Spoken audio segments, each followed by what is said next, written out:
얼마 전에 어떤 환자분께서 보톡스를 몇 년째 꾸준히 맞았는데 아무리 맞아도 뭔가 달라진 느낌이 없다라고 하시면서 답답해 하신 적이 있었는데요. 제가 얼굴을 쭉 살펴보니까 정작 인상을 늙고 피곤해 보이게 만드는 부위는 전혀 관리를 안 하고 계신 거예요. 맞아야 할 곳을 제대로 못 맞으셨던 거죠. 그래서 제가 환자분이 평소 맞으시는 이마나 눈가 말고 딱 3군데 정도 추천을 더 해드렸는데요. 바로 어제 다시 오셔서 인상이 확 젊어졌다면서 고마워하시더라고요. 그래서 여러분께도 그 부위를 추천해 드리려고 합니다. 오늘 제가 말씀드릴 부위 딱 3군데, 여기만 제대로 맞으셔도 진짜로 10년은 젊어 보이실 거예요. 이마나 눈가도 효과는 좋지만 워낙 많이 알려져 있으니 여긴 빼고 의외인 것 같지만 효과는 확실한 부위들인데요. 끝까지 보시면 제가 왜 이 부위를 추천드렸는지 확실히 이해하실 겁니다.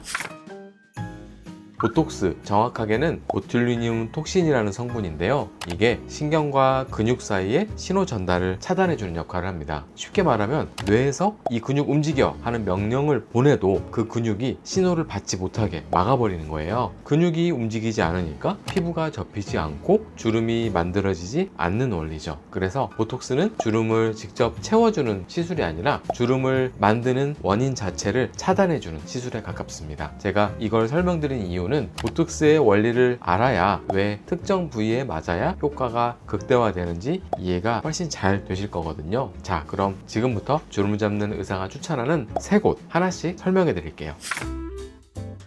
첫 번째로 말씀드릴 부위는 바로 입꼬리예요. 입꼬리에도 보톡스를 맞나요? 하고 의아하게 생각하시는 분들이 꽤 많으신데요. 제가 진료하면서 느끼는 건 이 입꼬리 보톡스 하나만 해도 얼굴 인상이 정말 드라마틱하게 달라지는 분들이 굉장히 많다는 겁니다. 우리 얼굴에는 입꼬리를 아래쪽으로 당겨 내리는 근육이 있는데요. 입꼬리 내림근이라고 하는 입꼬리부터 턱 쪽으로 내려가면서 붙어있는 근육이에요. 그런데 보통 한국 사람들의 무표정 상태를 보면 습관적으로 입을 꼭 다물고 입꼬리를 살짝 아래로 내리고 있는 경우가 굉장히 많습니다. 이 상태가 오래 지속되면 어떻게 될까요? 이 근육이 점점 발달하고 짧아지면서 나중에는 아무 표정도 짓지 않아도 입꼬리가 자연스럽게 내려간 상태가 고정이 되어버립니다. 그 결과로 생기는 게 바로 마리오네트 주름, 심술보, 굴독살 등입니다. 입 양쪽에서 턱 쪽으로 내려가는 주름들인 거죠. 이 주름이 생기면 얼굴이 전체적으로 처져 보이고 항상 우울하거나 화난 것 같은 인상이 만들어지는데요. 아무리 밝게 웃으려고 해도 무표정일 때 입꼬리가 처져 있으면 주변에서 피곤해 보인다, 화났어? 이런 말들을 듣게 돼서 아무래도 신경이 쓰이시죠. 입꼬리 보톡스는 바로 이 입꼬리를 끌어내리는 근육의 힘을 살짝 빼줘서 입꼬리가 자연스럽게 올라가 보이게 만들어주는 시술인데요. 시술 방법도 사실 아주 간단합니다. 입꼬리 바로 아래쪽 딱 2포인트에 탁탁 놓으면 끝이거든요. 1분도 안 걸립니다. 그런데 효과는 생각보다 훨씬 큽니다. 입꼬리가 살짝만 올라가도 얼굴 인상이 훨씬 부드럽고 밝아 보이고 전체적으로 생기 있어 보이거든요. 실제로 시술 받으신 분들이 일주일 정도 지나면 요즘 왜 이렇게 좋아 보여? 요즘 왠지 젊어 보이네? 이런 말 들으셨다고 많이들 말씀하세요. 마리오네트 주름, 굴독살 때문에 울세라나 실리프팅 같은 고가의 리프팅 시술을 고민하시는 분들이 많은데요. 저는 먼저 입꼬리 보톡스부터 시도해 보시는 걸 추천드립니다. 비용도 훨씬 저렴하고 시술도 간단한데 체감 효과는 리프팅 못지않게 크거든요. 다만 주의하실 점 한 가지, 효과가 좋으면 계속 맞고 싶은 마음이 드실 수 있는데요. 이 부위도 일반 보톡스처럼 3개월에서 4개월 간격은 꼭 지켜주셔야 합니다. 너무 자주 맞으면 입 주변 근육 밸런스가 달라질 수 있거든요. 정리를 하자면 입꼬리 보톡스는 어두운 인상을 밝게 해주고 마리오네트 주름까지 예방할 수 있는 부위입니다. 비슷한 고민이 있으셨다면 한번 시도해 보시는 걸 추천드립니다. 두 번째 부위는 콧잔등이에요. 이것도 처음 들으시면 거기도 맞을 수 있어요? 하시는 분들이 많으신데요. 그러실 만한 게 콧잔등은 여기에 근육이 있나? 싶을 정도로 바로 뼈가 만져지는 부위잖아요. 하지만 생각보다 콧잔등도 필수적으로 맞아주시면 좋은 부위입니다. 우선 콧잔등이 왜 신경 쓰여야 하는 부위인지 먼저 말씀드릴게요. 우리 얼굴에서 콧잔등은 표정을 지을 때마다 끊임없이 움직이는 부위인데요. 웃을 때, 찡그릴 때, 뭔가를 집중해서 볼 때, 심지어 냄새를 맡을 때도 이 부위에 있는 근육들이 함께 움직이거든요. 그리고 이게 반복되면서 피부가 접히는 자국이 점점 깊어지는 게 바로 콧잔등 주름입니다. 이 주름이 있으면 전체적으로 얼굴 인상이 강해 보이고 사납게 보입니다. 그래서 이걸 사자주름이라고도 부르기도 하는데요. 또 하나 중요한 건 콧잔등 주름은 다른 주름들과 연결이 되어 있다는 거예요. 콧잔등이 자꾸 접히다 보면 그 위쪽 미간주름, 눈꼬리 방향으로도 주름이 퍼지면서 얼굴 전체가 훨씬 더 나이 들어 보이게 만들거든요. 한 부위의 주름이 주변 인상까지 영향을 미치는 겁니다. 특히 평소에 무의식 중에 미간이나 콧잔등에 힘을 많이 주시는 분들이 계시는데요. 화면을 오래 보거나 글자가 잘 안 보여서 눈을 찡그리거나 강한 햇빛 아래에서 이마를 찌푸리는 습관이 있는 분들, 이런 분들은 본인도 모르는 사이에 이 콧잔등 근육을 계속 쓰고 있는 거라서 주름이 더 빠르게 자리를 잡습니다. 이때 콧잔등에 보톡스를 맞아주면 근처 표정 근육들의 힘을 살짝 줄여줘서 과하게 찡그리는 동작 자체를 부드럽게 만들어주는 역할을 합니다. 완전히 표정을 없애버리는 게 아니라 과도하게 접히는 힘을 조금 낮춰주는 거라서 자연스러운 표정은 그대로 유지가 되는 거죠. 그래서 맞고 나면 콧잔등이 매끈해지면서 전체적인 인상이 훨씬 부드럽고 온화해 보입니다. 다만 콧잔등은 조심해야 할 점이 있는데요. 이 부위에는 크기가 작은 여러 근육들이 모여 있습니다. 그래서 일반 근육층에 깊게 주입하는 보톡스보다는 얕게 놓아야 하는 부위인데요. 너무 깊게 들어가거나 용량이 많아지면 미간이나 눈 주변 근육에 영향을 줄 수도 있거든요. 시술 위치가 어긋나면 표정이 이상해지는 게 티가 좀 나는 부위이기 때문에 얼굴 해부학을 잘 아는 숙련된 시술자에게 받으시는 게 특히 중요한 부위입니다. 정리하자면 콧잔등 보톡스는 인상을 부드럽게 만들고 싶으신 분, 피곤하거나 강해 보이는 인상이 고민인 분, 그리고 미간 주름이 콧등까지 연결된 분들께 정말 좋은 선택이 될 수 있습니다. 세 번째 부위는 미간이에요. 미간은 워낙 유명한 부위 아닌가요? 하실 수 있는데요. 맞습니다. 워낙 잘 알려진 부위이기는 한데 오늘 제가 강조하고 싶은 건 많은 분들이 미간 보톡스를 맞고도 효과를 제대로 못 보시는 경우가 꽤 많다는 거예요. 그 이유를 오늘 제대로 짚어드릴게요. 미간에는 눈썹을 찡그리게 만드는 근육들이 있는데요. 이 근육들이 반복적으로 수축하면서 눈과 눈 사이에 세로로 내천자 주름이 생기고 심한 경우에는 콧등 위쪽까지 가로주름이 생기기도 합니다. 특히 요즘은 핸드폰 화면을 오래 보시는 분들이 많잖아요. 글씨가 작거나 밝은 화면을 오래 보다 보면 자기도 모르게 자꾸 미간을 찌푸리게 되거든요. 이런 분들은 남들보다 미간 주름이 더 깊게 자리 잡는 경우가 많습니다. 여기서 중요한 포인트가 있는데 한국 사람들의 미간 근육은 크게 두 가지 타입으로 나뉜다는 거예요. 미간 근육이 두 갈래인 분들, 네 갈래인 분들. 두 갈래인 분들은 기본적인 3포인트 정도면 효과가 충분한데요. 네 갈래인 분들은 눈썹 바깥쪽까지 근육이 뻗어 있어서 거기까지 같이 잡아줘야 합니다. 이 부분을 놓치면 미간을 찡그렸을 때 바깥쪽 힘이 그대로 남아서 효과가 절반밖에 안 나게 됩니다. 아마 보톡스를 맞아봤는데 별 효과가 없었다고 하시는 분들 중에 상당수가 이 케이스인 경우가 많을 겁니다.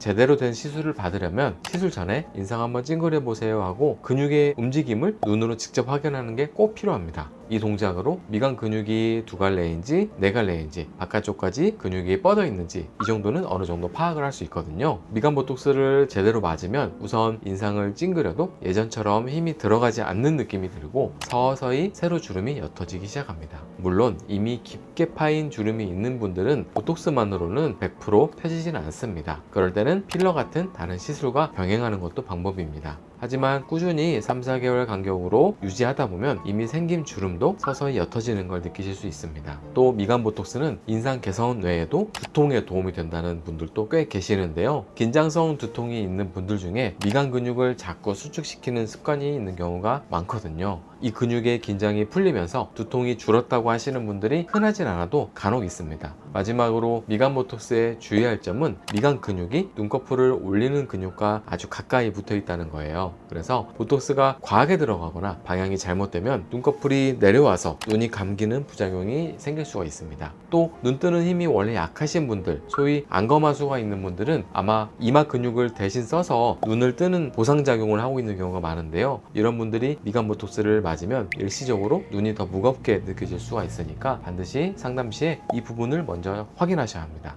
정리하자면 미간 보톡스는 잘 알려진 부위이지만 내 미간 근육 타입에 맞게 정확한 포인트에 시술을 받아야 제대로 된 효과를 볼 수 있는 부위입니다. 여기를 제대로 관리하는 것만으로도 얼굴 인상이 확 달라지는 걸 느끼실 수 있을 겁니다. 보톡스 추천 부위로 입꼬리, 콧잔등, 미간 이렇게 3곳을 말씀드렸는데요. 그런데 많은 분들이 보톡스 계속 맞다 보면 내성 생기는 거 아닌가요? 잘못 맞으면 실명도 된다는데 그게 사실인가요? 이런 질문 정말 많이 하시거든요. 그래서 이 부분도 명확하게 한번 짚어드릴게요. 먼저 보톡스 내성은 이론적으로는 생길 수 있는데요. 보툴리늄 톡신을 반복해서 맞으면 우리 몸이 이 성분에 대한 항체를 만들 수 있거든요. 항체가 생기면 같은 양을 맞아도 효과가 줄어들 수 있습니다. 그런데 여기서 중요한 건 일반적인 얼굴 미용 목적의 보톡스에서 내성이 생기는 경우는 실제로 굉장히 드물다는 거예요. 여러 연구 결과들을 봐도 적절한 용량과 적절한 간격을 유지한 경우에는 내성이 생기는 비율이 아주 낮은 것으로 보고되어 있습니다. 내성이 생기는 패턴을 보면 대부분 비슷한데요. 한 달, 두 달처럼 너무 짧은 간격으로 자주 맞거나 얼굴이 아닌 승모근이나 종아리 같은 신체 부위에 얼굴보다 훨씬 많은 용량을 주기적으로 맞는 경우죠. 이런 경우에는 내성 가능성이 상대적으로 높아질 수 있습니다. 그래서 저는 항상 얼굴 보톡스 기준으로 최소 3개월에서 4개월 간격을 꼭 지키라고 말씀드려요. 이 간격만 잘 지켜도 내성 걱정은 거의 안 하셔도 됩니다. 그래서 맞아도 효과가 없어요 하시는 분들이 내성 때문이라고 생각하는 경우가 많은데 실제로는 내성보다 다른 이유인 경우가 훨씬 많습니다. 너무 묽게 희석된 보톡스, 소위 물톡스를 맞으신 경우이거나 정확한 포인트에 충분한 양이 들어가지 않은 경우, 이런 경우에는 아무리 비싼 보톡스라도 효과가 없거든요. 그래서 보톡스는 가장 싼 곳을 찾는 시술이 아니라 가장 잘 봐주는 곳을 찾아야 하는 시술입니다. 다음으로 부작용에 대해서 한번 말씀드릴게요. 보톡스 잘못 맞으면 실명된다는 말 들어보신 적 있으신가요? 이건 사실 보톡스와 필러를 혼동해서 생긴 오해인데요. 물론 필러 시술을 받는 경우에도 실명은 거의 생기지 않는 일이지만 특히 보톡스는 혈관을 막거나 하는 방식으로 작용하지 않기 때문에 실명 같은 부작용하고는 관련이 없습니다. 보톡스의 실제 부작용은 대부분 다른 근육까지 흘러 들어갔을 때 생기는 것들인데요. 눈꺼풀이 내려오거나 표정이 굳어 보이거나 눈썹 높이가 달라 보이거나 하는 것들이죠. 이것들도 불편하긴 하지만 시간이 지나면 자연스럽게 다 돌아오는데요. 보톡스 효과 자체가 3에서 4개월 후에는 서서히 빠지거든요. 그래서 치명적인 부작용이 거의 없다는 게 보톡스의 가장 큰 장점이기도 합니다. 다만 앞서 말씀드린 것처럼 미간 부위에는 눈꺼풀 근육과 가까워서 특히 주의가 필요하고 콧잔등은 여러 근육이 복잡하게 얽혀 있어서 정밀한 시술이 필요한 부위입니다. 이 두 부위는 경험 많은 시술자에게 받으시는 게 꼭 필요합니다. 또 한 가지 꼭 드리고 싶은 말씀은 확실하게 잡아주세요, 더 세게 해주세요 라고 무리한 욕심을 부리는 것도 금물이에요. 보톡스는 세게 많이 넣을수록 좋은 게 아니라 적절한 농도와 양을 정확한 위치에 넣는 게 중요하거든요. 과하면 표정이 아예 죽어 보이고 오히려 더 나이 들어 보이게 만들 수도 있습니다. 정리하자면 결론은 보톡스의 내성과 부작용에 대한 걱정은 많이 부풀려진 경향이 있다는 겁니다. 올바른 간격을 지키고 숙련된 시술자에게 받는다면 보톡스는 안전하고 효과적인 시술이에요. 자, 그럼 마지막으로 맞은 후에 어떻게 관리하면 효과를 최대로 오래 유지할 수 있는지도 말씀드릴게요. 첫 번째로 시술 후에는 만지거나 마사지하지 마세요. 보톡스가 주입된 부위를 손으로 자꾸 누르거나 문지르면 성분이 주변으로 퍼질 수가 있는데요. 특히 시술 당일은 엎드려서 자는 것도 피하시고 찜질방이나 사우나처럼 열이 강한 곳도 최소 이틀 정도는 자제하시는 게 좋습니다. 열이 가해지면 보톡스가 분해되는 속도가 빨라질 수 있기 때문에 효과가 더 빠른 시간에 사라질 수 있으니까 주의해 주세요. 두 번째로 보톡스 효과를 극대화하려면 피부 기본 관리를 함께 해주셔야 하는데요. 보톡스가 근육의 움직임을 줄여준다면 그 위에 얹혀있는 피부 자체의 탄력도 함께 관리해줘야 효과가 배가 되거든요. 자외선 차단제는 기본이고 보습을 충분히 해주시는 게 좋습니다. 또 콜라겐 생성에 도움이 되는 레티놀 같은 성분들을 꾸준히 사용해주시면 보톡스 효과가 훨씬 잘 유지가 돼요. 특히 자외선 관리가 중요한 이유는 광노화가 피부 콜라겐을 분해해서 주름을 더 빠르게 만들기 때문인데요. 보톡스로 근육을 아무리 잘 관리를 해도 피부 자체가 광노화로 손상이 되면 효과가 반감될 수 있습니다. 세 번째로 리터치 기회를 잘 활용하세요. 보톡스를 맞고 1, 2주 후에 반응을 보면 어떤 부위는 좀 더 반응이 빠르고 어떤 부위는 좀 느린 경우가 있는데요. 이때 양쪽의 밸런스가 조금 안 맞거나 효과가 한쪽에만 치우쳐 보인다면 리터치 시술로 조정이 가능합니다. 처음 맞고 나서 2주 이내에는 리터치가 가능한 경우가 많으니까 조금 이상하다 싶으면 바로 병원에 말씀하세요. 보톡스 시술 전에 이런 후관리 방법들을 알고 계시면 보톡스의 효과를 더 크게 느끼실 수 있을 겁니다. 오늘은 보톡스 맞으면 정말 효과를 제대로 볼 수 있는 부위 3곳을 말씀드렸는데요. 입꼬리는 인상 자체를 밝게 바꿔주는 부위이고, 콧잔등은 강하고 피곤해 보이는 인상을 부드럽게 만들어주는 부위, 그리고 미간은 내 근육 타입에 맞게 정확하게 잡아줘야 효과가 제대로 나는 부위인데요. 이 3곳을 제대로 관리하는 것만으로도 정말 10년은 젊어 보일 수 있을 겁니다. 보톡스는 싸게 많이 맞는 시술이 아닙니다. 제대로 맞아야 하는 시술이에요. 나에게 맞는 부위와 용량을 정확하게 찾아가는 것이 중요하다는 것 꼭 기억해 주세요. 오늘 영상이 도움이 되셨다면 구독과 좋아요 꼭 눌러주시고, 주변에 보톡스 시술을 고민 중인 지인분이 계시다면 이 영상을 공유 부탁드리겠습니다. 지금까지 주름의 진심인 주름 잡는 의사 이재훈이었습니다. 감사합니다.